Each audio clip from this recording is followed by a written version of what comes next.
الحمد لله الحنان المنان الذي خلق الإنسان وعلمه البيان والصلاة والسلام على رسوله سيد الإنس والجان وعلى آله وأصحابه ذوي الخير والإحسان أما بعد فأعوذ بالله من الشيطان الرجيم بسم الله الرحمن الرحيم إن الدين عند الله الإسلام صدق الله مولانا العظيم وبلغنا رسوله النبي الأمين المتين المختار الكريم ونحن على ذلك من الشاهدين والشاكرين والحمد لله رب العالمين۔ بارگاہ رسالت میں آپ صلی اللہ تعالی علیہ وسلم میں درود پاک کا ہدیہ پیش کریں۔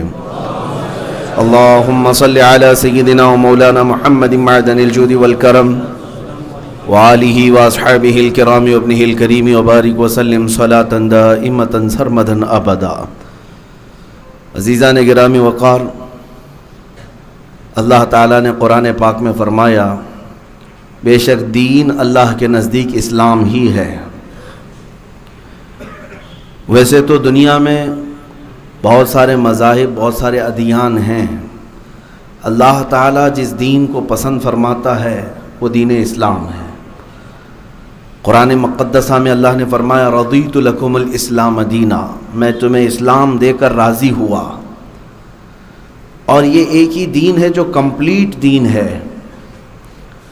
قرآن پاک میں اس کے لیے بھی اللہ نے فرمایا الیوم اکملت لکم دینکم واتممت علیکم نعمتی، آج کے دن میں نے دین تمہارا مکمل کر دیا اور اپنی نعمتیں تمام کر دیں۔ تو دین کا مکمل ہونا اس کا مطلب ہے کہ اس میں اب کوئی گوشہ باقی نہیں رہ گیا۔ انسان کے پیدائش سے لے کر اس کی موت تک کے جتنے مسائل ہو سکتے ہیں ان سب کا حل اسلام نے پہلے عطا کر دیا۔ حتیٰ کہ آج کی نئی ایجادات کے متعلق بھی اگر سوال کیا جائے تو اسلام اس کے متعلق رہنما اصول بیان کرتا ہے۔ اسلام یہ فلیکسیبل ہے، اسلام قیامت تک کے لیے دین ہے اور قیامت تک آنے والوں کے لیے بہترین سفیشینٹ مسائل بیان کرتا ہے۔ لیکن ایک چیز اسلام کی خاصیت یہ بھی رہی ہے، ستیزہ کار رہا ہے ازل سے تا امروز، شرار ابو لہبی سے چراغ مصطفی۔ مطلب یہ ہے کہ پہلے دن سے ہی اسلام کو مخالفتوں کا سامنا کرنا پڑا ہے اور آج تک اسلام مخالفتوں کا سامنا کر ہی رہا ہے اور آخر تک یہ چلتا رہے گا۔ شرار ابو لہبی سے چراغ مصطفی کا ٹکراؤ ہوتا رہے گا، لیکن چراغ مصطفی ہمیشہ غالب تھا اور غالب رہے گا۔ اسلام کو جن چیلنجز کا مقابلہ کرنا پڑا ہے ماضی میں بھی، وہ آج حال میں اور ڈبل ہو چکے ہیں اور مستقبل میں اس سے بھی زیادہ ہو سکتے ہیں۔ لیکن ایک بات میں آپ کو بتا دوں، ویسے دیکھا جائے تو اسلام کو اس کے ماننے والوں نے اپنے گھروں میں اجنبی کر رکھا ہے۔ مسلمان جس طرح سے اسلام پر عمل پیرا ہونا چاہیے تھا اتنے تو نہیں ہیں۔ اگر ہمارے اعمال کی بنیاد پر اسلام کو زندہ رہنا ہوتا تو اسلام کو اس کے ماننے والوں نے بہت ساری تکلیفیں دی ہیں، نقصانات پہنچائے۔ لیکن یہ دین اسلام اپنی حقانیت کی بنیاد پر اور رب ذوالجلال کی حفاظت کی بنیاد پر زندہ ہے اور زندہ رہے گا۔ آج ایک بات کی طرف میں آپ کو لے جانا چاہتا ہوں، مسلمانوں، ہمارے لیے دین کوئی ایک رسم رواج اور ریت کا نام نہیں ہے، ہماری جان کا نام ہے۔ دین اسلام جس سے وابستگی کے بعد ہم ایک انسان سمجھے جاتے ہیں، اور دین اگر ہمارے اندر نہیں ہے تو پھر انسانیت بھی نہیں ہے۔ اور دین کی پوری بنیاد کیا ہے، دین کی اصل کیا ہے؟ آپ کو کہا جائے گا آپ دیندار ہیں، آپ اسلام کو ماننے والے ہیں، لیکن میں یہ پوچھتا ہوں کہ دین ہے کیا؟ کس چیز کو دین کہتے ہیں؟ نماز روزہ حج و زکوٰۃ کرنے والا، ٹوپی داڑھی رکھنے والا، جبہ امامہ پہننے والا دین اس کا نام ہے؟ نہیں، بمصطفیٰ برساں خیش کے دی ہماؤست۔ اقبال نے کہا ہے کہ اپنے آپ کو نبی پاک کے قدموں تک پہنچا دے، یہی دین ہے۔ اگر بہو نہ رسیدی تمام ابو لہبیست، اور اگر وہاں تک نہیں پہنچ سکے تو پوری زندگی ابو لہب کی طرح ہے۔ اب پتہ یہ چلا کہ زندگی دین کیا ہے، نبی پاک صلی اللہ تعالی علیہ وسلم کے قدموں پر مر مٹنا، یہی دین ہے۔ وہاں تک اگر نہیں پہنچ سکا تو دین بھی نہیں ہے۔ تو اب یہاں سے ذمہ داری کے ساتھ کسی کو دیندار کہنا، ہر داڑھی والے کو اور ہر ٹوپی والے کو اور ہر حج کر کے آنے والے کو ہی دیندار کا لقب نہ دیا جائے۔ دیندار وہ ہے جو نام مصطفیٰ پر گردن قربان کرنے کو بھی تیار رہتا۔ دیندار وہ ہے، دین اصل یہی ہے۔ اب جو بات مجھے عرض کرنی ہے وہ یہ ہے کہ اسلام کو جن چیلنجز کا سامنا ہمیشہ کرنا پڑا ہے، وہ روز اول سے ہی، پہلے دن سے ہی اسلام کو ان چیلنجز کا مقابلہ کرنا پڑا ہے۔ جھوٹی افواہیں پھیلانا اسلام کے خلاف، بانی اسلام محمد رسول اللہ صلی اللہ تعالی علیہ وسلم کی ذات کو ٹارگٹ کرنا، غریب مسلمانوں کی موب لنچنگ کرنا، یہ پہلے دن سے چلا ہے۔ یہ چیلنجز جو ہے آج کے نہیں ہیں۔ جھوٹی افواہیں پھیلانا اسلام کے متعلق کہ یہ ہتھیارے ہیں، ڈکیتی ہیں، یہ لٹیرے ہیں، یہ مار پیٹ کرنے والے ہیں، یہ افواہیں پہلے سے بھی پھیلائی جاتی رہی ہیں، آج ہی کے زمانے میں نہیں۔ اور رسول پاک کی ذات کو لے کر کے بھی پروپیگنڈے اس وقت مکہ والے پھیلاتے تھے کہ وہ جادوگر ہیں، وہ شاعر ہیں، وہ ساحر ہیں، یہ بھی باتیں چلتی تھیں۔ اور اس کے علاوہ جو غریب مسلمان نظر آتے ان کو پکڑ کر کے پیٹنا، مارنا، یہ موب لنچنگ مکہ والے کرتے تھے۔ لیکن میرے عزیزوں، ان تمام چنوتیوں کے باوجود نہ اسلام تب رکا تھا نہ آج رکے گا۔ تھمتا نہ تھا کسی سے سیل رواں ہمارا۔ اقبال نے کیا ہی خوب کہا ہے، کچھ بات تو ہے کہ مٹتی نہیں ہستی ہماری، کچھ بات تو ہے کہ مٹتی نہیں ہستی ہماری، صدیوں رہا ہے دشمن دور زماں ہمارا، اور توحید کی امانت سینوں میں ہے ہمارے، آسان نہیں مٹانا نام و نشاں ہمارا۔ یونان و مصر و روما سب مٹ گئے جہاں سے، یونان و مصر و روما سب مٹ گئے جہاں سے، باقی مگر ہے اب تک نام و نشاں ہمارا۔ باطل سے ڈرنے والے اے آسماں نہیں ہے ہم، 100 بار کر چکا ہے تو امتحان ہمارا۔ یہ اقبال نے بہت اچھے انداز میں ان دشمنوں کو کہا تھا جنہوں نے یہ پلان بنایا راتوں رات کہ کل کی صبح اٹھیں گے اور اسلام کو ختم کر دیں گے۔ کسی کے پاس 5 سال کا پلان ہے، کسی کے پاس 10 سال کا پلان ہے کہ اسلام اور مسلمانوں کو جڑ سے ختم کرنے کے لیے منصوبے ہیں۔ یہ لفاظی نہیں کر رہا ہوں، ہاں یہ صرف اور صرف ہندوستان میں نہیں ہے، گلوبل لیول پر اگر دیکھا جائے پورا ورلڈ اس میں ملوث ہے، اور سب کا ٹارگٹ ایک ہی دین ہے، اسلام۔ سب کا ٹارگٹ اسلام ہے۔ ظاہر سی بات ہے کوڑیوں سے کوئی نہیں نفرت کرتا، جلتا نہیں، جو حسن والا ہے اسی سے حسد بھی ہوتا ہے۔ اور انہیں سب کو پتا ہے کہ اگر دنیا میں کوئی حسن والا ہے تو وہ دین اسلام ہی ہے، جو ظاہر میں بھی حسین ہے اور باطن میں بھی حسین ہے۔ یہ اسلام ہی ہے جو انسان کو انسان بناتا ہے، اور دنیا یہ نہیں چاہتی کہ یہاں پورا انسان بن سکے۔ میں چند مثالیں آپ کے سامنے رکھنا چاہوں گا کہ اسلام ہر زمانے میں ٹارگٹ رہا، آج بھی ہے، آج بھی ہے۔ اور میرے آقا نے کیا سچ فرمایا، ابو داؤد شریف کی حدیث ہے، یوشک ان تداعى علیکم الامم کما تداعى الاکلۃ الی قصعتها۔ حضور اکرم صلی اللہ تعالی علیہ وسلم فرماتے ہیں قریب ایک زمانہ ایسا آئے گا تم دیکھو گے کہ میری امت پر ساری جماعتیں جھپٹ پڑیں گی، ایسے جیسے بھوکا برتن پر جھپٹتا ہے، جیسے بھوکا آدمی برتن پر جھپٹا مارتا ہے، اس طرح ساری قومیں دنیا میں جتنی ہے وہ سب مسلمانوں پر جھپٹ پڑیں گی۔ صحابہ نے پوچھا بھی تھا، یومئذ نحن من قلۃ یا رسول اللہ صلی اللہ تعالی علیہ وسلم، یا رسول اللہ کیا اس زمانے میں ہماری تعداد کم ہوگی؟ کیوں ایسا سب جھپٹ پڑیں گے؟ حضور نے فرمایا ولکنکم کثیرون غثاء کغثاء السیل، فرماتے نہیں تمہاری تعداد تو بہت زیادہ ہوگی، بہت زیادہ ہوگی، لیکن تمہاری حیثیت جو ہے سمندر کے جھاگ کی طرح ہے، ہواؤں سے اڑ جائے گی، پیورٹی نہیں ہوگی، مخلص لوگوں کی تعداد کم ہوگی، لاٹے ڈنڈے سے بھاگ جانے والے انہی کو سمندر کے جھاگ کے برابر کہا گیا ہے۔ ادھر سے آنکھ دکھایا ادھر چلا گیا، ادھر سے آنکھ دکھایا ادھر چلا گیا۔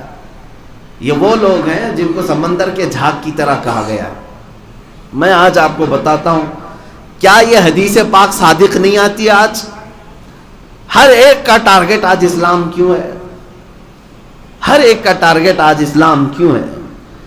میں نے ایک چٹھی لکھی، ایک بڑے عہدیدار ہیں، ادھیکاری ہیں، ان سے میں نے ایک ریکویسٹ کی ہے کہ مجھے ڈیفینیشن چاہیے ایک چیز کا، ایک چیز کی تعریف اصطلاح میں، دہشت گردی کسے کہتے ہیں، ڈیفائن کر کے ہمیں دے دو۔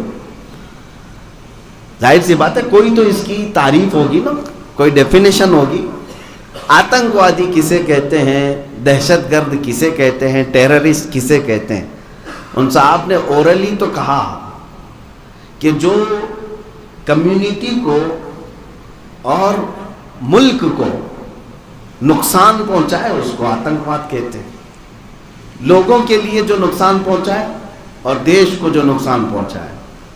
لیکن یہ تو اورلی کہا گیا ہے میرے عزیزوں، اس ڈیفینیشن پر اگر دیکھا جائے تو ہزاروں لوگ اترتے ہیں، لیکن ان میں سے کسی کو بھی آتنکواد اور دہشت گرد نہیں کہا جاتا۔ مسلمان چاقو رکھ لے تو دہشت گرد ہے، مسلمان کے پاس بلیڈ بھی مل جائے تو آتنکواد نہیں ہے، لیکن کوئی دوسری قوم کسی کو ٹائر میں جلا کے مار ڈالے نہیں، وہ تو اس کی بھاونائیں ہیں، وہ تو اس کے جذبات ہیں۔ یہ جو ہیپوکریسی ہے پوری دنیا میں ہے، ایک جگہ کی نہیں۔ میں آپ کو مثال بتا دوں، پنجاب میں کچھ سکھوں نے مل کر کے ایک شخص کو مارا، اور اتنا مارا کہ اس کو مار ہی دیا، ختم ہی کر دیا۔ الزام کیا تھا اس شخص پر؟ کہ اس نے سکھوں کی گرنتھ کو جلایا تھا، مقدس کتاب کو، ہولی بک کو آگ لگایا تھا۔ تو سکھوں نے پکڑ کر کے اس کو مارا بھی، پیٹا بھی، کاٹا بھی اور ختم بھی کر دیا۔ لیکن اس پورے مسئلے کو، اس پورے ایشو کو میڈیا نے کہیں نہیں کہا کہ آتنکیوں کا حملہ تھا، نہیں کہا گیا کہ ان کی بھاوناؤں کو ٹھیس پہنچا تھا، ان کی بھاوناؤں کو ٹھیس پہنچا تھا، اس لیے انہوں نے ایک شخص کو مار ڈالا۔ اور ہونا بھی نہیں چاہیے، میں خود بھی منع کرتا ہوں، کسی کی بھی مقدس کتاب سے چھیڑ چھاڑ نہیں ہونی چاہیے۔ آستھا کا مسئلہ ہے، جذبات کے، کوئی بھی بے قابو ہو سکتا ہے، ہم مانتے ہیں۔ لیکن سیم مسئلہ دوسری جگہ قرآن پاک کے ساتھ اگر ہو، اور ہوا بھی، قرآن پاک کی بے ادبی بنگلہ دیش میں ہوئی، اور وہاں پر بھی کچھ بنگالی مسلمانوں نے کسی کو پکڑ کر کے مارا، لیکن وہ سارے آتنکوادی ہو گئے، وہ سارے ٹیررسٹ ہیں۔ کیوں؟ قرآن کے نام پر ایک شخص کو مارا کیسے؟ یہ ان کے اندر کٹرتا ہے، یہ ان کے اندر شدت ہے، یہ جو دوہری پالیسی ہے یہ صرف اور صرف اسلام اور مسلمانوں کے ساتھ اپنائی جاتی ہے۔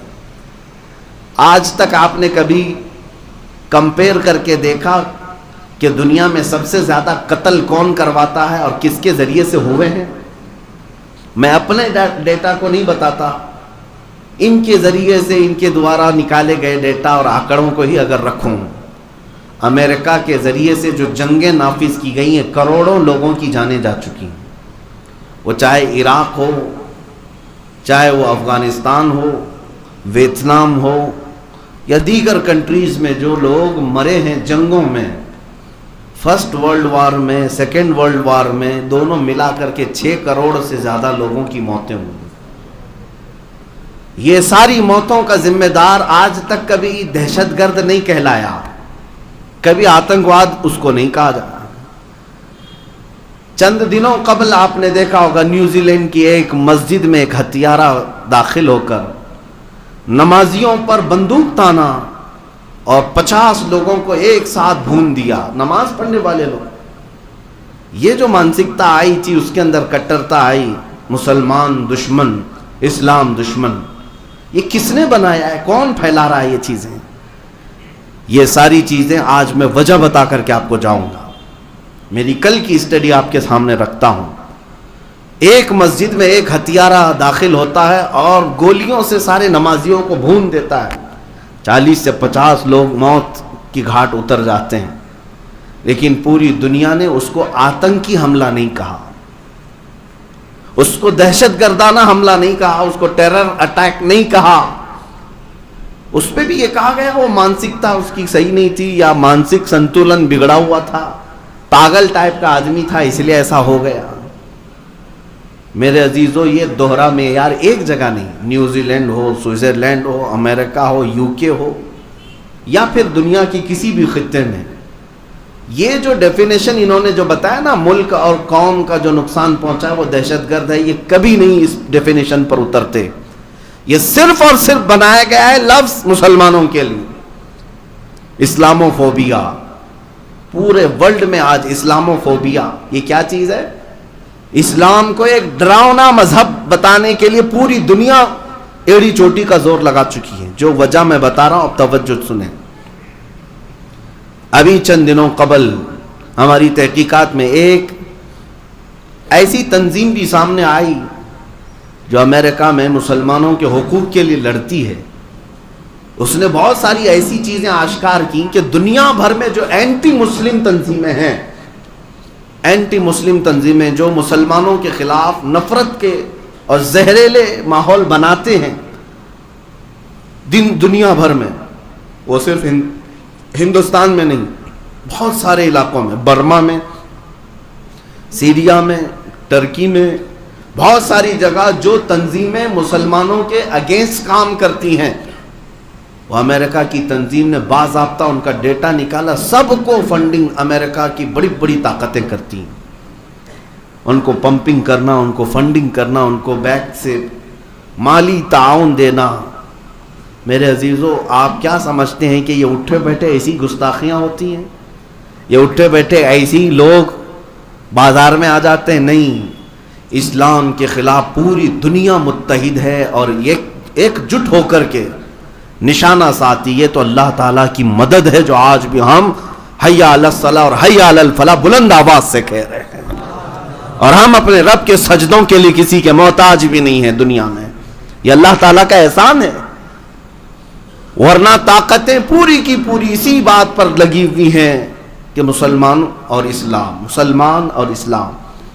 حیرت کی بات میں آپ کو بتاؤں, یہودی اور عیسائی یہ دو جماعتیں ایسی ہیں جو ایک دوسرے کی جانی دشمن ہوا کرتے.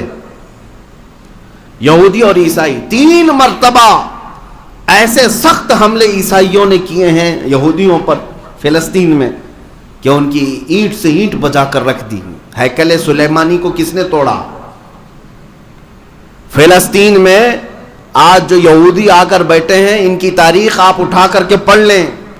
2 مرتبہ اتنا قتل عام ان کا ہوا تھا. کس کے ذریعے سے؟ عیسائی بادشاہوں کے ذریعے سے. عیسائیوں نے یہودیوں کو چن چن کر کے مارا ہے. ہرکیولس نے مارا, ٹائٹس نے مارا, 1-2 نے لاکھوں کا قتل کیا ہے یہودیوں کا. اور یہودی اپنی ہر عبادت میں عیسائیوں کے لیے بددعا کرتے ہیں.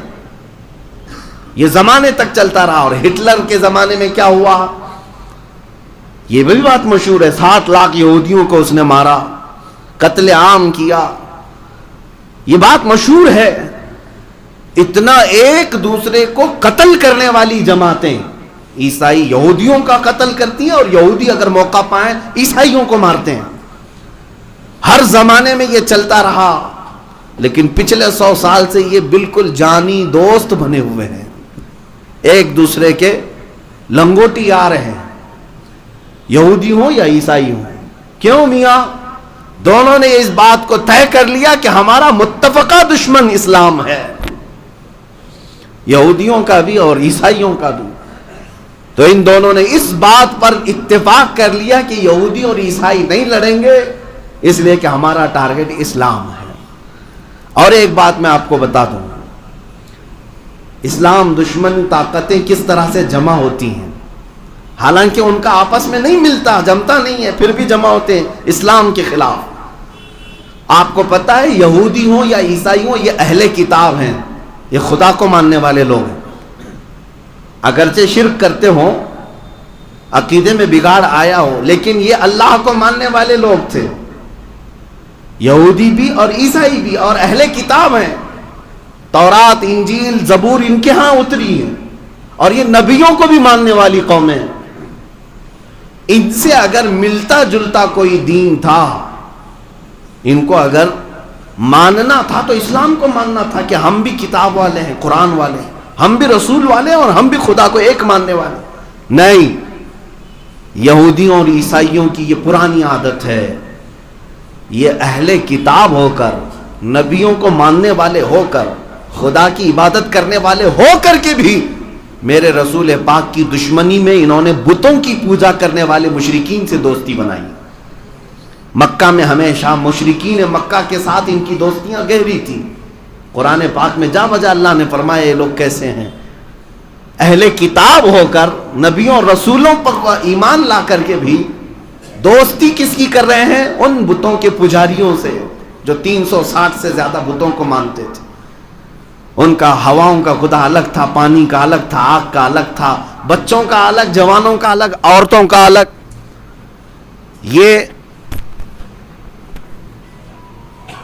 ان لوگوں نے مشرکین سے ہمیشہ دوستی گانٹھی ہے. آج بھی میں آپ کو یہ بات بتا دوں کہ ان کی اسلام کے مخالفت میں جو دوستی ہے یہودیوں کی، آپ کو پتہ ہے یہاں پر جو بھی اسلام اور مسلمانوں کے خلاف بھونکے گا ہندوستان میں، یہ ان کا آٹومیٹک دوست بن جائے گا، آٹومیٹک دوست بن جائے گا. مجھے آج تک یہ بات سمجھ میں نہیں آتی، یہ پاکھنڈی جو یہاں بیٹھ کر بھونکتے ہیں اسلام کے خلاف، مسلمانوں کے خلاف، ان کے اسرائیلی یہودی کب سے دوست بن گئے؟ وہ تو گائے کا گوشت کھاتے ہیں، کھلے عام کھاتے ہیں، لیکن پھر بھی دوست ہیں.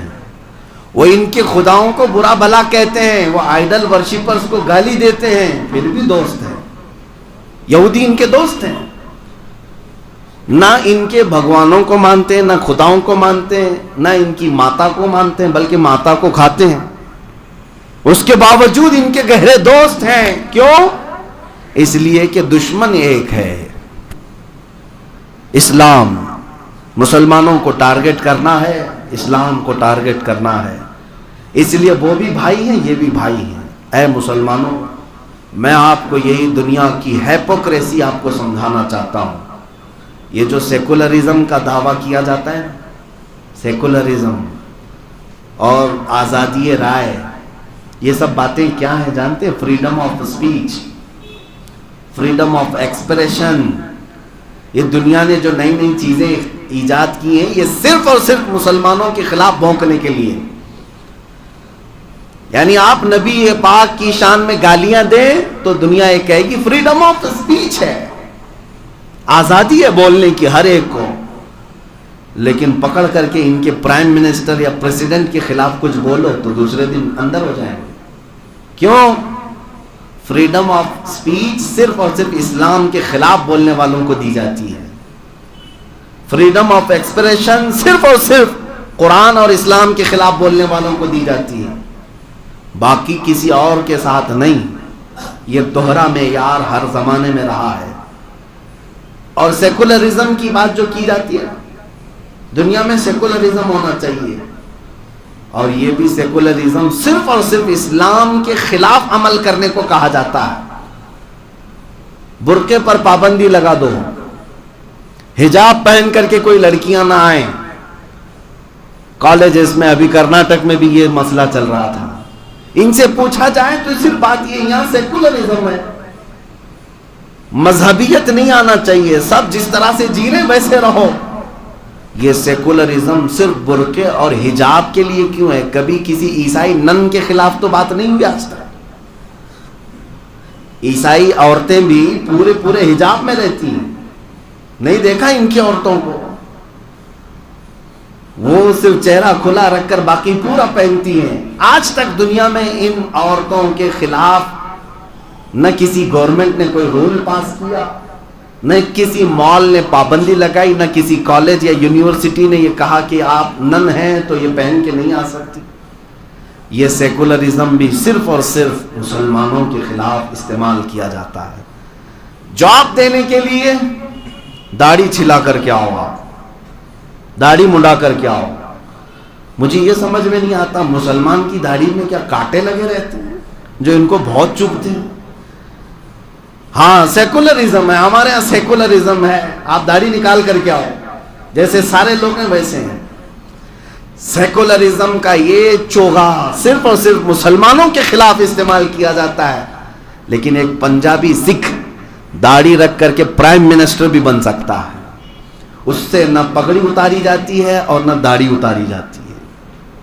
یہ کیا ہے؟ اس کو کہتے ہیں ہیپوکریسی، منافقت۔ پوری دنیا دغلے پن پر اتری ہوئی ہے، مسلمان اس بات کو کیوں نہیں سمجھتے؟ میرے عزیزوں، میری ان باتوں کا خلاصہ ایک ہی ہے، جب تمہیں پتا ہے کہ تم ہی ان کے ٹارگٹ ہو، تم ہی ان کے نشانے پر ہو، تیری گٹھری تاکی ہے اور تو نے نیند نکالی ہے۔ اعلیٰ حضرت نے کیا خوب کہا، آنکھ سے کاجل صاف چرا لے یہاں وہ چور بلا کے ہیں، تو کہتا ہے میٹھی نیند ہے تیری مت ہی نرالی ہے۔ اعلیٰ حضرت نے یہ جگایا تھا مومنین کو، اور ساری دنیا تیری گٹھری تاکی ہے، صرف اور صرف تمہاری دشمنی پر ہے، اور دشمنی کس بات کی ہے؟ تمہارے جائیداد کی نہیں، یہ بڑے پیسے والوں سے تھوڑی نا ان کی دشمنی، ان کے سینوں میں جو موجود ایمان ہے اس کی دشمنی ہے۔ یہ ایمان انہیں بہت بلندی تک لے جا سکتا ہے، انہیں اچھی طرح سے معلوم ہے۔ ایک ایمان والے کی گرمی جب بیدار ہو جاتی ہے تو پھر وہ قیصر و کسریٰ کو بھی پلٹ سکتا ہے، تاریخ موجود ہے۔ تو دنیا جس بات کی دشمنی پر ہے وہ تمہارے سینوں میں موجود ایمان کی۔ اب میں جو بات کہہ رہا ہوں وہ توجہ سے سنیں۔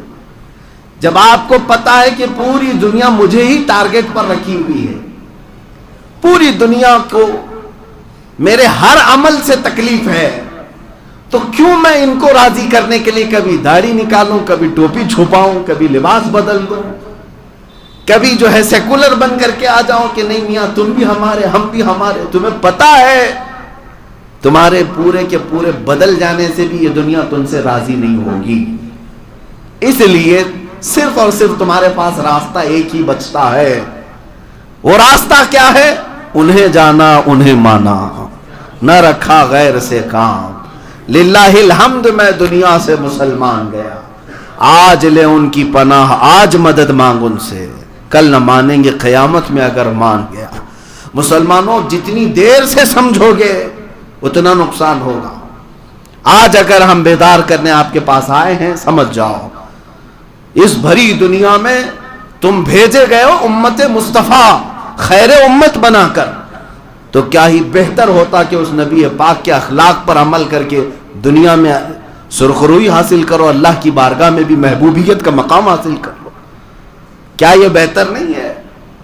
لیکن ہوتا یہ ہے کہ ہماری بہت ساری جماعتوں میں بڑے بڑے دانشور بیٹھے ہوئے ہیں، ان کو ایسا لگتا ہے کہ ہم ان کو راضی کرنے کے لیے کچھ سیمینار کریں گے، سرو دھرم سمیلن کریں گے، تاکہ ان کو بھی راضی رکھیں، ہم بھی ان کو بھی راضی رکھ لیں۔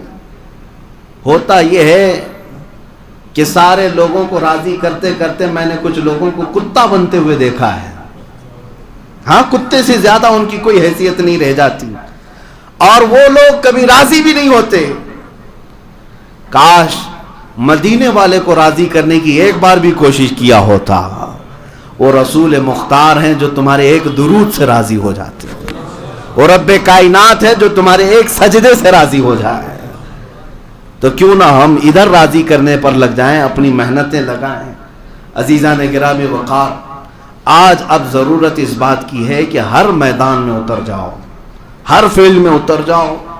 جب مقابلہ کرنا ہی ہے تو مردانگی کے ساتھ مقابلہ کیا جائے۔ میں مقابلے کا مطلب تلوار، لاٹھی، تیر، گولی، بندوق کی بات نہیں کر رہا، بلکہ تمہارے پاس آج بھی راستے کھلے ہوئے ہیں۔ کس نے تمہیں روکا ہے کہ میدان علم میں پیچھے رہو؟ علمی میدان میں تم آگے بڑھتے۔ آج حالات ایسے ہیں کہ مسلمانوں کی نمائندگی کیوں نہیں ہے؟ کیوں نہیں ہے؟ اکثر ہائیسٹ ان کی تعلیم 12ویں 15ویں تک ہو جاتی ہے، اس کے بعد پھر واپس چلے آتے ہیں رکشہ چلانے کے لیے۔ کیوں؟ کس نے تمہیں یہ چیزیں روک رکھا ہے؟ تم چاہتے ہو تو آج بھی بہت ساری چیزوں کو فتح کر لیتے ہیں. علم کا میدان آج بھی کھلا ہے. اللہ نے تمہیں ذہنیت عطا کی ہے, عقل عطا کیا ہے, اور اس عقل پاک کو استعمال کر کے تم اپنے جھنڈے گاڑ سکتے ہیں. ابھی میں آپ کو بتاؤں, اسلام ترقی کے راستے میں کبھی رکاوٹ نہیں بن سکتا, نہ تمہاری داڑھی نہ تمہاری ٹوپی, بلکہ میں سمجھتا ہوں کہ ہر کامیابی کا راستہ میرے نبی کے قدموں سے ہو کر گزرتا ہے. یہ تم اپنی طاقت منوا سکتے. آج لوگ یہی سمجھتے ہیں کہ لوگ ہمیں مار رہے ہیں, لوگ ہمارے خلاف بھڑکاؤ بھاشنیں کر رہے ہیں, نعرے لگا رہے ہیں. اس کا جواب کیا ہوگا؟ آپ سارے لوگ ہماری طرف متوجہ ہیں, جواب آپ دیجئے مفتی صاحب, آپ بیانوں میں جواب دے دیجئے. کیا یہ جواب ہے؟ صرف ہم ان کے بھاشنوں کی نندا کرتے ہوئے, اس کی مخالفت کرتے ہوئے جواب دیتے ہیں, آپ اتنے پر خوش ہو جائیں گے؟ جواب تو یہ ہوتا کہ جو قوم تمہیں ہمیشہ کے لیے ختم کرنے کی بات کر رہی ہے, تم کھڑے ہو جاتے اور ثابت کر کے دکھاتے, اللہ نے مجھے جو ذہن پاک عطا کیا میں پورے ملک کو روشن کر کے دکھاؤں. یہ عزم کرتے ہوئے کوئی بچہ کیوں نہیں اٹھتا؟ اگر نوجوان یہ عزم کر لے تو ہر میدان میں کامیابی ان کے قدم چومے گی.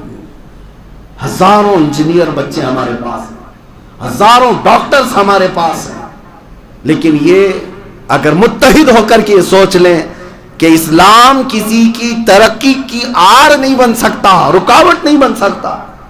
ابھی 2 ہفتے پہلے کی بات ہے, ایک نوجوان بڑی داڑھی ہے, 22 سے 25 سال کی عمر کا ہوگا, میرے پاس آیا. انجینئرنگ کیا ہوگا, لیکن ذہن جب کام کرتا ہے تو بہت ساری ایجادات بھی ہوتی ہیں.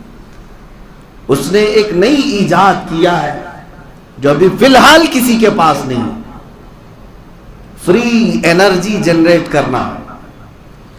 یعنی کرنٹ, یہ ہر ایک کا ایشو ہے آج. کرنٹ کہاں سے آتا ہے؟ یا پانی سے بن رہا ہے, کوئلے سے بن رہا ہے, یا پون چکی سے بن رہا ہے. جو کرنٹ کے سورسز ہیں وہ بڑے مہنگے ہیں آج, اسی لیے بجلی مہنگی ہے. لیکن اس نوجوان بچے نے اس بات پر اپنا دماغ لگایا کہ میں کرنٹ ایسی چیز سے بناؤں کہ کوئی بھی سورس ایسا نہ ہو جو مہنگا ہو, ون ٹائم انویسٹمنٹ ہو. ایک بار ایک مشین لگا دی جائے تو 100 سال تک کرنٹ پیدا کرتی رہے, اور الحمدللہ اسے کامیابی ملی. اس نے نہ پانی سے, نہ کوئلے سے, نہ ہواؤں سے, نہ سولار سے, بلکہ میگنیٹ سے اس نے کرنٹ تیار کیا. چمک جو ہوتا ہے, مقناطیس, اس کے ذریعے سے اس نے ایک مشین بنائی, 2 فولادوں کو رکھ کر کے اس کی طاقت کے بیچ میں سے کرنٹ جنریٹ کیا. اور اس شخص کا دعویٰ ہے کہ 100 سال تک یہ مشین بغیر کسی خرچے کے کرنٹ پیدا کرتی رہے گی. اس ایجاد کو دیکھ کر دل میں بڑی خوشی ہوئی, اللہ کرے کہ اسے کامیابی ملے. اس کے پیچھے بہت سارے لوگ نان مسلم اپنی طرف بلانے کے لیے بڑی بڑی کمپنیوں والے آتے رہے, لیکن اس نوجوان نے ہماری طرف آ کر کے ایک بات یہ کہی, میں چاہتا ہوں کہ دنیا کو یہ بتاؤں کہ رسول اللہ کا غلام کسی میدان میں پیچھے نہیں رہتا. عزیزان گرامی, یہ کامیابی کو چھونے والے وہ عزائم ہیں جو ہر بچے کے اندر آج ہونا چاہیے, ہر نوجوان کے اندر ہونا چاہیے. ان فاشسٹ تنظیموں کا اور ان پاکھنڈیوں کا مقابلہ صرف اور صرف بھاشنوں سے نہیں ہوتا. یہ جاہل ہیں, ان کو کچھ نہیں پتا. اس کے بدلے میں تم علم عام کرتے اور طاقت کے بل بوتے دنیا کو یہ بتاتے کہ الحمدللہ مسلمان پڑھی لکھی قوم کا نام ہے. آج یہ عہد کر کے اٹھو کہ ہمارے گھر کا کوئی بچہ جاہل نہیں رہے, ہمارے گھروں میں کوئی بھی بچہ جاہل نہیں رہے. یہ تنظیمیں جو بنتی ہیں بہت ساری, عرس کمیٹی, کھچڑا کمیٹی, نیاز کمیٹی, کیا انہی کاموں کے لیے ساری کمیٹیاں ہیں؟ کچھ کمیٹیاں اس بات پر بھی بنتی کہ ہمارا بچہ جہاں تک آگے جائے ہم سب اس کے سپورٹ میں کھڑے رہیں. من نہ کردم شما حضر بکنیت. اگر نہ بڑے لوگ آج ایسے ہیں کہ جن کو پڑھنے کا موقع نہیں ملا تھا اور اللہ تعالیٰ نے آج مال و دولت قوت عطا کیا ہے تو خود نہیں کر سکے تھے, تو ان بچوں پر اپنی محنت صرف کرو تاکہ وہ تمہارا ہی نہیں بلکہ پورے دین اسلام کا نام روشن کر سکیں.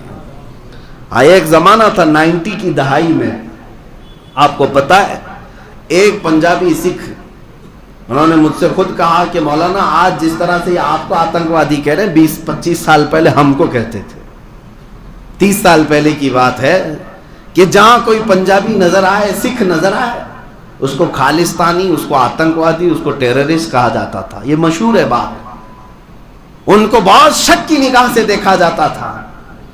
لیکن اس قوم نے سنگھرش کیا اور سٹرگل کیا، محنت بھی کیا.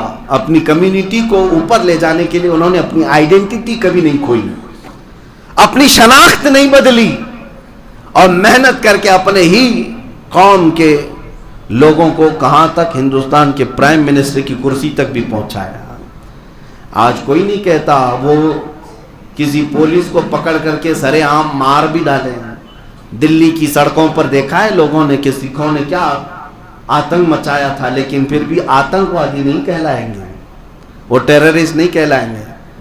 وہ سارے لوگوں پر ٹریکٹر چڑھا کر کے لال قلعے پر جھنڈا بھی چڑھا دیں، آتنکوادی نہیں ہیں، وہ دیش بھکت ہیں. دنیا طاقت کی زبان جانتی ہے، دنیا صلاحیتوں کو ہی مانتی ہے. تم کروڑوں کی تعداد میں ہو، دنیا تمہیں کیڑے مکوڑوں کی طرح سمجھتی ہے. اس لیے میرے عزیزو، آج ضرورت اس بات کی ہے جو میرے مصطفیٰ کریم صلی اللہ تعالیٰ علیہ وسلم نے انقلاب لا کر دکھایا تھا دنیا کو. جانتے ہیں حضور پاک نے سب سے بڑا ریولیشن جو پیش کیا دنیا میں، وہ علم کا انقلاب تھا. علم کا انقلاب.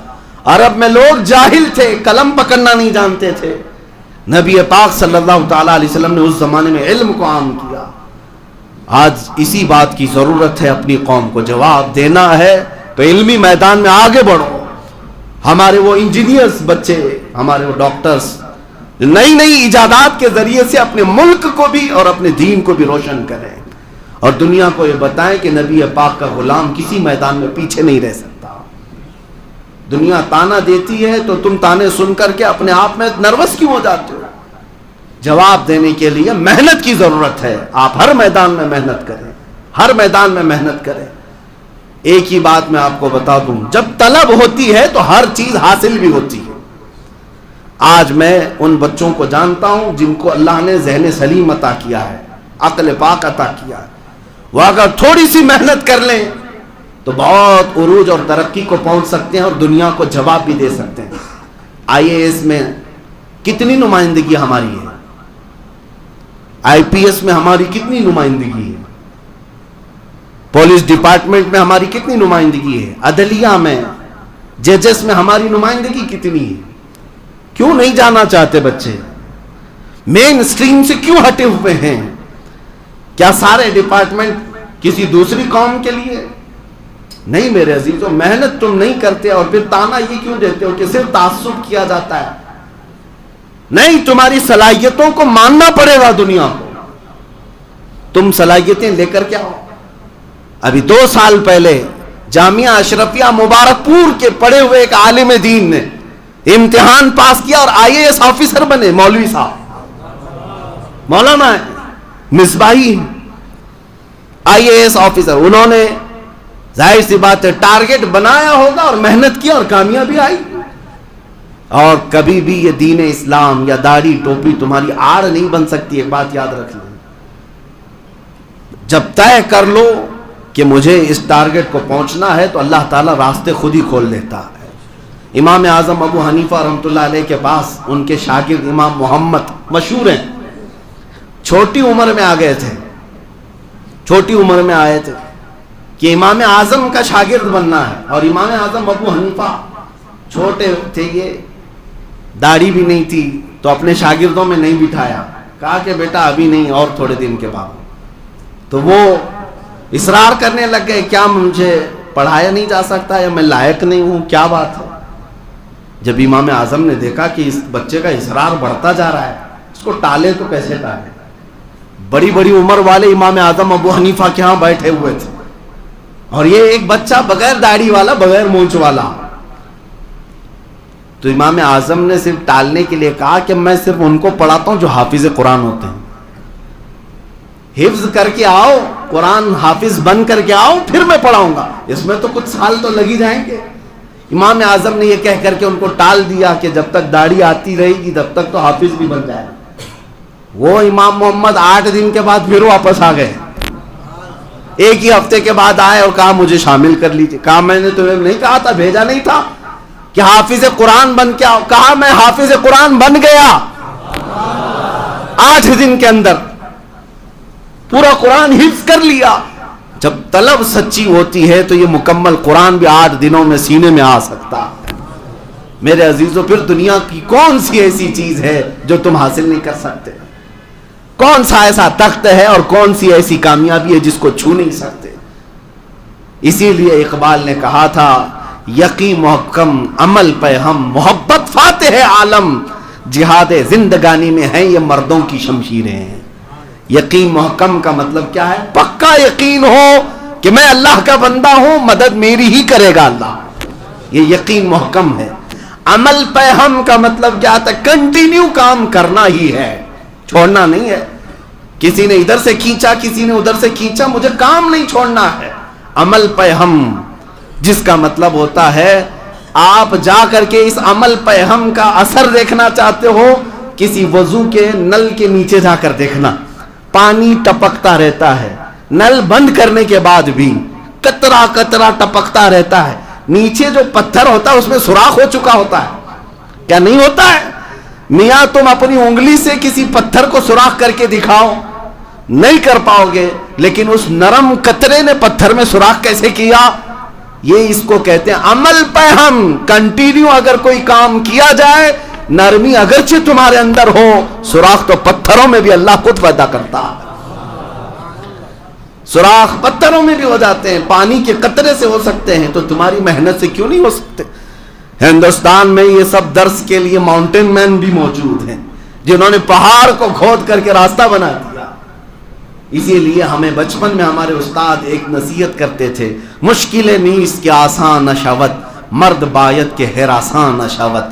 دنیا میں کوئی مشکل ایسی ہے ہی نہیں جو آسان نہیں ہو سکتی, بس شرط یہ ہے کہ آدمی کو پریشان نہیں ہونا چاہیے, گھبرا کر پیچھے نہیں ہٹنا چاہیے. تمہارا امتحان ہوگا اور اس کے بعد راستے کھولے جائیں گے. 3 چیزیں علامہ اقبال نے کہا ہے, یقین محکم, عمل پہ ہم, محبت فاتح عالم. یہ 3 چیزیں تمہارے اندر آ جائیں, اللہ کی ذات پر کامل یقین اور کنٹینیو عمل کرنا ہے.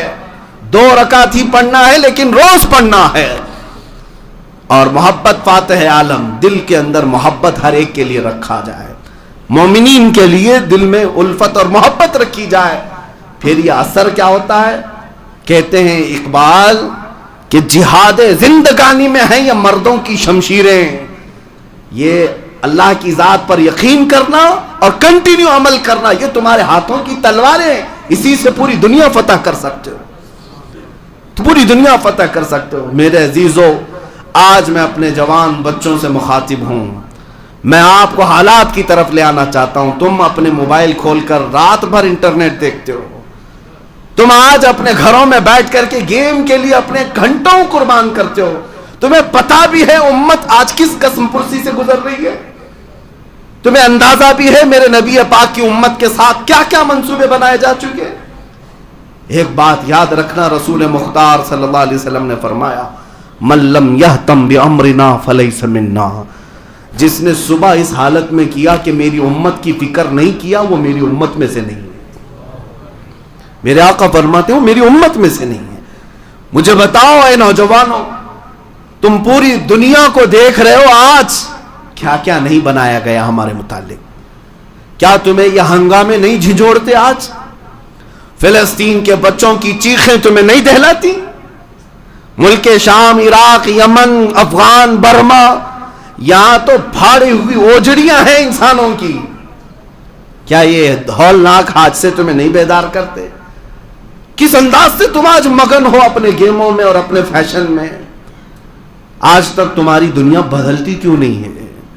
اسی لیے شاعر نے کہا تھا, جگہ جگہ کے تھک چکے ہیں تمہیں یہ ہنگامے, نشاط لذت خواب گراں بدل ڈالو. نبی پاک کی امانت ہو تم, سوچ کیوں نہیں رہے تمہارے پڑوس میں کیا ہو رہا ہے؟ آج یہاں ہندوستان میں موجود کچھ سنتوں نے جو لباس اوڑا ہوا ہے سنتوں کا، یہ بھگوا آتنکیوں نے یہ تک اعلان کیا کہ ہم یہاں کے مسلمانوں کا قتل عام کریں گے، 20 لاکھ مسلمانوں کو ماریں گے، ملک شام بنا دیں گے، اس کو سیریا بنا دیں گے۔ یہ سب باتیں تو ہمارے کانوں سے گزر رہی ہیں نا، کیا کیا نہیں کیا جا رہا ہے۔ اور یہاں پر ہم دوہرا معیار بھی دیکھ رہے ہیں، حکومت کا بھی اور ڈپارٹمنٹ کا بھی۔ پولیس والا جاتا ہے تو اس کے کندھوں پر ہاتھ رکھ کر کے تھپ تھپایا جاتا ہے، یہ تو ہمارے آدمی ہیں، ہمارے آدمی ہیں۔ اب مجھے بتاؤ اے مسلمانوں، ان حالات میں کیا سونا تمہیں زیب دیتا ہے؟ کوئی چیز محفوظ نہیں رکھی گئی۔ چند دنوں پہلے یہ سلی ایپ، بلی ایپ نام سے جو عورتوں کا کاروبار چلانے کے لیے انٹرنیٹ پر مسلم عورتوں کی کردار کشی کی گئی، پتا ہے آپ کو؟ 18 سال، 19 سال، 20 سال، 21 سال کے نوجوان جنہوں نے ایپلیکیشن بنا کر کے ڈاؤن لوڈ بھی کروا دیا ہزاروں لوگوں سے۔ اس میں ہے کیا؟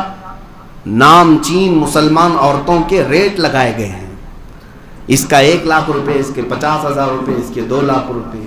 عزت والی عورتیں ہیں اور صرف مسلمان عورتیں ہیں، یا وہ نیوز میڈیا سے جڑی ہوئی عورتیں ہیں، یا بڑے بزنس سے جڑی ہوئی ہیں، یا کسی بیوروکریٹ سے جڑی ہوئی عورتیں ہیں۔ ان عورتوں کی پوری لسٹ نکال کر کے ایپ بنایا گیا کہ ان کی ڈیل ہو، نیلامی کی جا رہی ہے۔ مجھے وہ بات امام غزالی کی یاد آتی ہے۔ میں آج سے 8 سال پہلے ہبلی میں یہ بات اپنے مطالعے کی روشنی میں کہا تھا۔ امام نے کہا تھا، اے لوگو، اگر نبی پاک کی گستاخی تمہارے سامنے ہونے لگے اور تم خاموش رہ گئے تو اس دن کا انتظار کرنا جب تمہاری ماں اور بہنوں کی سر عام نیلامی کی جائے گی اور تم کچھ نہیں کر سکو گے۔ تمہاری ماں اور بہنوں کو سڑکوں پر بیچا جائے گا، تم کچھ نہیں کر سکو گے۔ وہ حالات تو دیکھ رہے ہیں نا آج آگے نا؟ انٹرنیٹ کی دنیا پر ہماری ماں اور بہنوں کو نہیں بیچا جا رہا ہے، ان کی بولیاں لگائی جا رہی ہیں۔ سائبر کرائم نام سے پولیس ڈپارٹمنٹ میں ایک پورا عہدہ موجود ہے، یہ چاہے تو 5 منٹ کے اندر ان ایپلیکیشنز کو ختم کر سکتے ہیں، اریسٹ کر سکتے ہیں۔ کسی کی تو پشت پناہی ہوگی، کسی کی تو۔ اور دھرم کے نام پر مسلمانوں کے قتل عام کی بات کی جائے، ان کی گرفتاری نہیں ہوتی۔ قرآن عظیم کی سر عام توہین کی جائے، انہیں کھلے چھوڑ دیا جاتا ہے۔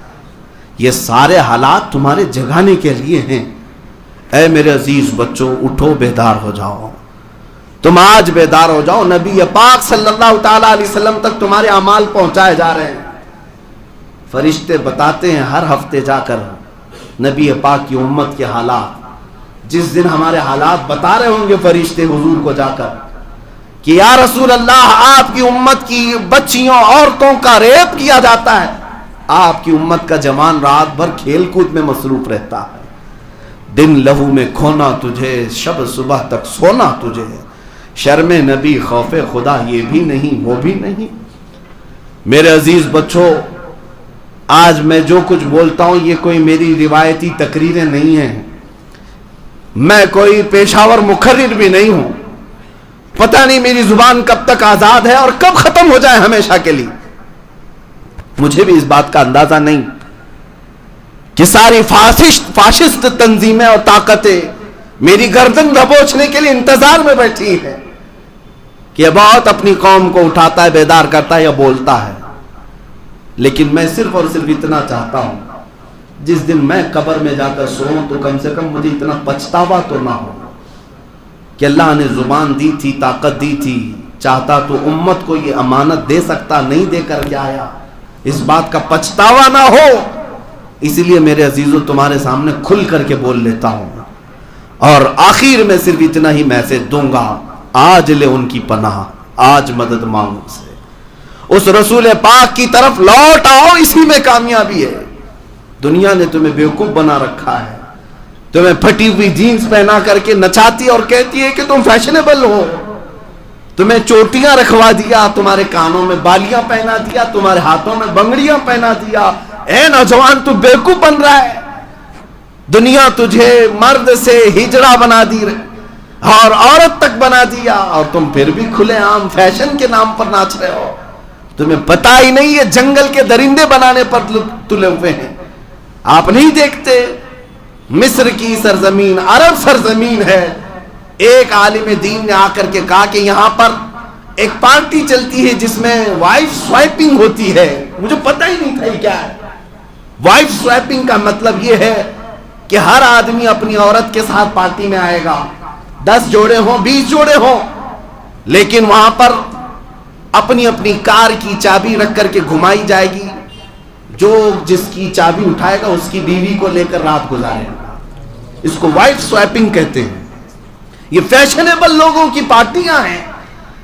دنیا جنگل راج پیدا کرنا چاہتی ہے. اٹلی کی سرزمین پر ایک نے کورٹ میں مقدمہ کیا کہ میری بہن مجھے پسند ہے، میں اسی کے ساتھ شادی کر کے رہنا چاہتا ہوں. اسے اجازت دی گئی. ہالینڈ میں، نیدرلینڈ میں اور خود انڈیا میں مرد اس کے ساتھ رہنے پر قانونی حق مانگ رہا ہے کہ مجھے عورت اچھی نہیں لگتی ہے، میں مرد کے ساتھ ہی پوری زندگی گزاروں گا. ہومو سیکسولیٹی، گےازم کو یہاں پر پروموٹ کیا جاتا ہے. دنیا کیا بنانا چاہ رہی ہے انسانوں کو؟ ارے جنگل کے درندے بھی جو ہے یہ کام نہیں کرتے جو انسانوں سے یہ سب کروانا چاہتے ہیں. ہماری بہنوں کو پورا لباس اتار کر کے نچایا گیا، اور اگر اس پر ہم بولیں تو ان کو لگتا ہے فنڈامنٹل ہے، پرانے خیالات کا آدمی ہے، عورتوں کے لباس سے چڑھتا ہے. اے میری نوجوان بچی، تیری لباس سے میں کیوں چڑھوں؟ تجھے پتا بھی نہیں کہ تجھے جنگلی بنانے پر یہ دنیا تلی ہوئی. تیرے پورے لباس کو اتار دیا انہوں نے، حیوانوں نے، اور تم اس کو فیشن کا نام دے رہے ہو. اسی لیے اے مسلمانوں، تمہاری کامیابی ان دنیا داروں کے پیچھے چل کر ہرگز نہیں. مولا نے قرآن میں سب فرما دیا، لقد کان لکم فی رسول اللہ اسوۃ حسنہ، بے شک تمہارے لیے اللہ کے رسول کی زندگی میں بہترین نمونہ ہے. اسوہ تمہارے لیے رسول پاک صلی اللہ تعالی علیہ وسلم کی زندگی بہترین آئیڈیل ہے، نمونہ ہے. اسی لیے میں عورتوں سے بھی گزارش کروں گا، دیکھنا ہو تو سیریل اور فلموں کی نچنیوں کو نہ دیکھنا، اگر دیکھنا ہو تو سید الانبیاء کی دختر پاک کو دیکھنا. سیدہ کائنات فاطمۃ الزہرا سلام اللہ علیہا کی زندگی کو دیکھو، جن کے متعلق حدیث میں بھی ہے آج تو آج ان کی عزت ہے، کل قیامت کے دن بھی جب وہ گزر رہی ہوں گی 70,000 مومنہ عورتوں کے جھرمٹ میں، اس وقت بھی محشر میں ایک فرشتہ اعلان کر رہا ہوگا، یا اہل محشر غضوا ابصارکم فإن فاطمة بنت محمد تمر إلى الجنہ. اے محشر میں موجود لوگوں، اپنی آنکھیں نیچی کر لو، اس لیے کہ محمد رسول اللہ کی بیٹی فاطمہ جنت کی طرف جا رہی ہے. وہ شان قیامت کے دن ان کی ہے. عورتوں کو چاہیے کہ یہاں پر ناچنا، اپنے جسم کو دکھانا جس کو تم فیشن سمجھ رہے ہو، سوائے جہنم کی آگ کے کچھ نہیں ملنا، کچھ نہیں ملے گا. میں ان مردوں سے بھی کہوں گا جو اپنی عورتوں کو کھلے عام گھماتے ہیں. بہت سارے داڑھی ٹوپی والوں کو میں نے دیکھا ہے، نمازی ہیں لیکن ان کی عورتیں پارٹیوں میں ناچ رہی ہیں کھلے عام، اور اس مرد کی اس پر نہیں چلتی. میرے آقا نے فرمایا ایسا آدمی دیوس ہے اور جہنمی ہے. میرے عزیزو، ان ماحولوں سے نکل آؤ، اس معاشرے سے نکل آؤ، اس معاشرے میں آ جاؤ جہاں سے گزرو تو مدینے کی خوشبو آنے لگ جائے، میرے نبی پاک کی آوازیں آنے لگ جائے. بس اتنا ماحول بنا لو. میری اتنی ہی گزارش ہے، پوری دنیا اگرچہ ٹارگٹ پر تم کو رکھے، یہ میرا چیلنج ہے. امریکہ ہو، رشیا ہو، چائنا ہو، انہوں نے پیٹروٹ میزائل کیوں نہ بنائے ہو، بموں کی دنیا میں انہوں نے پوری چاند تک پہنچنے کی بھی کوشش کی ہو، ساری طاقتیں جمع کر لیں، پھر بھی میں یقین کے ساتھ کہتا ہوں اے مسلمانوں، تمہارا بال بھی بیکا نہیں ہوگا. شرط صرف اتنی ہے، اپنی گردن کو حضور کے قدموں میں نچھاور کرو. شرط صرف اتنی ہے، ان کنتم مؤمنین، ایمان لے آؤ، اور اللہ کی مدد ہے ہمارے ساتھ، اس کا وعدہ ہے ہم مدد کریں گے تو ایمان والوں کی مدد کریں گے. تمہیں پتا ہے مکہ کی پوری طاقتیں میرے نبی کو ڈھونڈنے کے لیے نکلی تھی. غار ثور میں میرے آقا موجود تھے، لیکن اللہ نے جب حفاظت کرنی تھی تو مکڑی کے جالے سے حفاظت فرمایا. وہ جب رب کائنات حفاظت کرے تو مکڑی کے جال سے بھی حفاظت فرماتا ہے. اس لیے آج بھی ہمارے لیے صرف ایک ہی بات ہے، تم ہو جاؤ پورے کے پورے مسلمان، پورے کے پورے میرے مصطفیٰ کے غلام، پھر اللہ کی مدد آ کر رہے گی.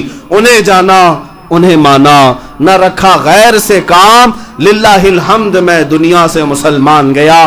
میری تقریر کا خلاصہ، میرے بیان کا لب لباب، حاصل کلام صرف اتنا ہے. اس بات پر میں گفتگو کو ختم کرتا ہوں، قوت عشق سے ہر پست کو بالا کر دے، دہر میں نام محمد سے اجالا کر دے. کی محمد سے وفا تو نے تو ہم تیرے ہیں، یہ جہاں چیز ہے کیا لوح و قلم تیرے ہیں. وآخر دعوانا الحمدللہ رب العالمین.